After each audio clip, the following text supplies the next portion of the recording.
अस्सलाम वालेकुम नाज़रीन, मैं हूँ आपका होस्ट जैज़ी भाई। आज मैं एक होनहार और इंतहाई टैलेंटेड बच्ची को आपके सामने लाया हूँ। तो मलाला निसार जिनका नाम है, ये क्लास 5th की स्टूडेंट थी।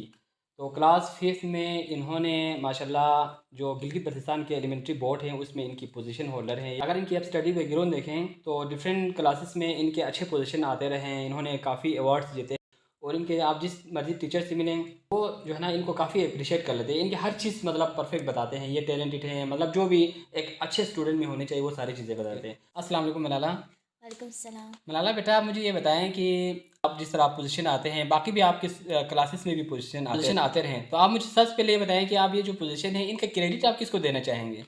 बिस्मिल्लाहिर्रहमानिर्रहीम। हाँ।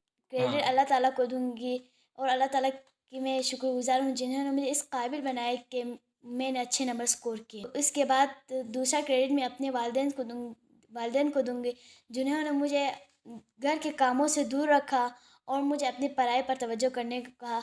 और तीसरा क्रेडिट मेरे टीचर्स को जाते हैं जिन्होंने मुझे हर वक्त मेरा साथ दिया और मुझे मेरे हर एक सवाल का जवाब आप दिया। माशाल्लाह छोटी सी बच्ची है, जो ये सारी चीज़ें आप कैसे मैनेज कर लेते हैं? अपना थोड़ा सा प्लान ही तो बताएं ना, या रूटीन तो हमें बताएं ना। जी बिल्कुल, अल्हम्दुलिल्लाह मैं सुबह की नमाज़ भी पढ़ती हूँ। नमाज के बाद मैं कुरान मजीद की तिलावत करती हूँ और सुबह के टाइम भी मैं स्टडी करती हूँ क्योंकि सुबह का टाइम जो होता है वो माहौल फ्रेश सा और बिल्कुल सही। बहुत खामोशी होती है वहाँ। तो फिर वहाँ स्टडी करना थोड़ा अच्छा सा होता है।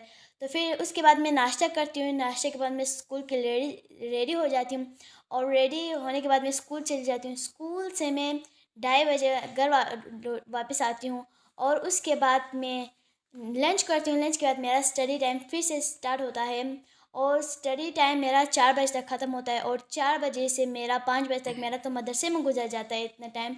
और मैं 5 बजे से जब घर वापस आती हूँ तो फिर शाम की अज़ान हो जाती है। तो फिर शाम को नमाज़ पढ़ने के बाद मैं फिर से अपनी स्टडी पर थोड़ा तवज्जो देती हूँ और वहाँ मैं जो मुझे सवालात नहीं आते वो मैं अपने बड़े भाई से बड़ी बहन से जिधर से पूछूँ मैं, या कभी मेरे सर आते हैं उनसे भी मैं पूछ लेती हूँ। तो फिर इस तरह मेरा स्टडी टाइम इस तरह गुजर जाता है और सुबह का टाइम मस्ट होता है पढ़ाई के लिए, इसलिए मैं सुबह के टाइम ज़्यादातर पढ़ाई करती हूँ। अच्छा, इनकी जो सारी रूटीन है उसमें कोई एक्स्ट्रा काम नहीं है, छोटी सी बच्ची हैं, वेल प्लान से चलते हैं। जैसे कि मैं बार बार मेरे जहन में एक आइडिया आता है ना कि अमेरिकन का एक कहावत है ना कि प्लानर्स नेवर फेल। जो प्लानिंग करते हैं वो कभी भी नाकाम नहीं होता है, बेशक उधर तक ना पहुँचे लेकिन वो काफ़ी हद तक कामयाब हो जाता है। अच्छा, नेक्स्ट आपसे मैं ये पूछना चाहूँगा कि मलाला, आप मुझे ये बताएं कि आपका फेवरेट सब्जेक्ट कौन सा मेरा है वैसे? फेवरेट सब्जेक्ट साइंस है। अच्छा, साइंस किस वजह से? साइंस मुझे इसलिए पसंद है क्योंकि वो वास्ट फील है और उसके अंदर हमारे नेचर की सारी चीज़ें आती हैं। सोलर सिस्टम, हमारी ह्यूमन बॉडी के बारे में भी आती है। डॉक्टर भी बनना चाहती हूँ, इसलिए मुझे साइंस इसलिए पसंद है कि साइंस के अंदर हमारी ह्यूमन बॉडी सारों के बारे में बताई जाती है, इसलिए मुझे साइंस बहुत पसंद है। वेल, अच्छा नेक्स्ट आप ये मुझे बताएं, आपका फ्यूचर गोल, आप फ्यूचर में क्या बनना चाहेंगे? मैं फ्यूचर में आर्मी डॉक्टर बनना चाहती अच्छा, हूँ। आर्मी डॉक्टर बनना चाहेंगे। जी इसके बिल्कुल। रीज़न? इसकी रीज़न है कि मैं आर्मी डॉक्टर बनूँगी, थोड़ा उधर से भी सीखूँगी और थोड़ा अपनी तरफ से भी कुछ सीखूँगी। उसके बाद में जब मैं वहाँ से पेंशन आ जाऊँगी, अच्छा, पेंशन जब रिटायर रिटायर, होंगे। हाँ जब अभी अभी आपकी उम्र कितनी है? हाँ अभी आपकी एज कितनी है? 12 साल, अभी अभी 12 साल 12 है। साल था मैं।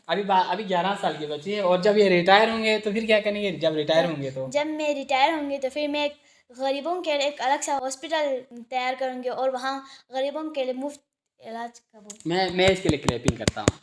ज़बरदस्त। अभी 11 साल की बच्ची है और रिटायरमेंट की बात, यानी रिटायरमेंट के बाद मलाला जो है ना ये क्या करेंगे, गरीबों के लिए एक ट्रस्ट बनाएंगे, ट्रस्ट के ज़रिए गरीबों की मदद करेंगे जब ये रिटायर होंगे। ये मुझे बहुत खुशी हुई, आपने अभी से रिटायरमेंट के बाद आप ट्रस्ट की बात की ना, तो ये भी यूनिक चीज़, शायद किसी ने ये नहीं सुना हो कि 11 साल की बच्ची रिटायरमेंट होने के बाद करेंगे। एनीवे, तो आप लोगों ने सुन लिया, इसकी बात मुझे भी बहुत यूनिक सा लगा। मलाला, आप मुझे ये बताएं कि बहुत सारे स्टूडेंट हैं ना जिनके जो है ना जिनके मार्क्स बिलो एवरेज आते हैं, यानी एवरेज से भी कम आते हैं ना, तो आपके माशाल्लाह हमेशा टॉपर में रहते हैं। तो आप तो ये चीज़ आप गेस भी कर सकते हैं उनकी क्यों जो है ना वो एवरेज से कम आते हैं, मार्क्स क्यों कम आते हैं उनके? तो मेन रीज़न क्या है इनकी? मेन रीज़न तो पहले मैं कहूँगी कि अपना कॉन्सेप्ट क्लियर करना चाहिए। तो मेरा भी अपना एक्सपीरियंस है कि मैं अपनी क्लास फेलोज़ को देखती हूँ जो रट्टे लगा रहे होते हैं, अक्सर सवालात याद कर रहे होते हैं। तो फिर आगे जाके जब एग्ज़ाम्स में जब 16 क्वेश्चन आते हैं तो फिर वो लोग परेशान हो जाते हैं कि सवालात मुख्तलिफ़ किस्म के सवाल समझ में नहीं आते सवाल फिर समझ नहीं थोड़ा आते सा घुमा के दें तो भी समझ नहीं आते हैं। जी, इससे वो रट्टे लगाते हैं। सर आप भी एक क्वालिफ़ाइड सर हैं, तो फिर आपको मुझसे बेहतर पता होगा कि इस बार के 9-10 के रिज़ल्ट कितने ख़राब आए हैं। एग्जैक्टली। इसकी मेन वजह भी यही है कि वो लोग रट्टे लगाते हैं और आगे जाके जब सोलो क्वेश्चन आते हैं तो फिर वो लोग बस परेशान हो जाते हैं वहाँ जाके। इसलिए ये एवरेज बिलो एवरेज इसलिए आता है क्योंकि वो लोग रट्टे लगा रहे होते हैं। लाला, मुझे ये बताएं कि कभी आपने मोबाइल से पढ़ा है? नहीं, मैंने आज तक मोबाइल से नहीं पढ़ा क्योंकि मोबाइल एक नुकसानदार चीज़ है। सबसे पहले तो मोबाइल एक नुकसानदार चीज़ है, वो तो सारे मेरे ख़्याल से सारों को पता होगा। और मैं अपना कॉन्सेप्ट क्लियर करना चाहती हूँ। सबसे मेरा बेस्ट सोर्स बुक है, वहाँ से भी मैं सारी स्टडी कर लेती हूँ। तो सर आप भी मुझे उसके फ़ायदे और नुकसानात के बारे में बताएँगे अच्छा, मैं प्लीज़? खुद बताऊं। चलो, ये छोटी सी बच्ची है, देखो इनको तो मोबाइल का पता ही नहीं है और ये मुझसे पूछ रहे हैं कि आप, चलो खुद मैं थोड़ा सा आपको बताता हूँ। मेरे भी बिल्कुल यही आइडिया है जो मैं चेक कर रहा था ना कि आप इतनी इंटेलेक्चुअल कैसे हैं। जब मोबाइल के साथ अटैच होते हैं तो हमारा एक और माइंड आ जाता है। मैं खुद इसको चेक करता हूँ इस तरह। आप किसी भी क्वेश्चन का ना आप खुद पहले सपोज करें इसका जवाब ये हो सकता है, फिर आप इधर चेक करें। मैं कहता हूँ कि इससे बेहतर आपके दिमाग में आ सकता है। अभी आप इस बच्चे को देखें, इसको मोबाइल का पता ही नहीं है, ये मोबाइल से कोई चीज़ सर्च नहीं करता।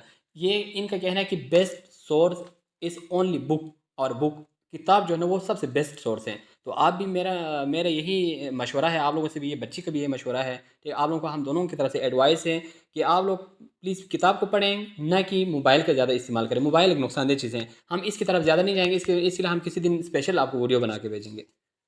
इन शॉर्ट में आपको ये बताना चाहूँगा, मोबाइल को आप सब कुछ ना समझें, ठीक है। हाँ, आप देखो डिक्शनरी लोग इस्तेमाल करें, डिक्शनरी आप वैसे रख लो, आपको उससे पहले भी याद होगा। आप सर्च करेंगे, ये नहीं सर्च करते करते जो है ना वो, फिर आप मोबाइल को, पढ़ाई छोड़ के ज़्यादातर हम ड्रामों में, बच्चे कार्टून में, गेमों में, बहुत सारी इसमें मैंने खुद देखा हुआ है, मेरा एक्सपीरियंस इस तरह की चीज़ों में लगा होता है। तो आप लोग ये चीज़ जहन में रख लें कि मोबाइल जो है ना वो कम से कम कॉलेज तक बिल्कुल भी ज़रूरत नहीं है, किसी चीज़ की ज़रूरत नहीं है। मोबाइल के जब आप साइड पर रखेंगे तो आपके सामने बुक आएगा, बुक से ही आप खेलें, बुक से पढ़ें, हर चीज़ आप बुक से करें। तो ये मेरा जो है मैसेज है आप लोगों को। Malala, what the type of message you want to convey to the audience?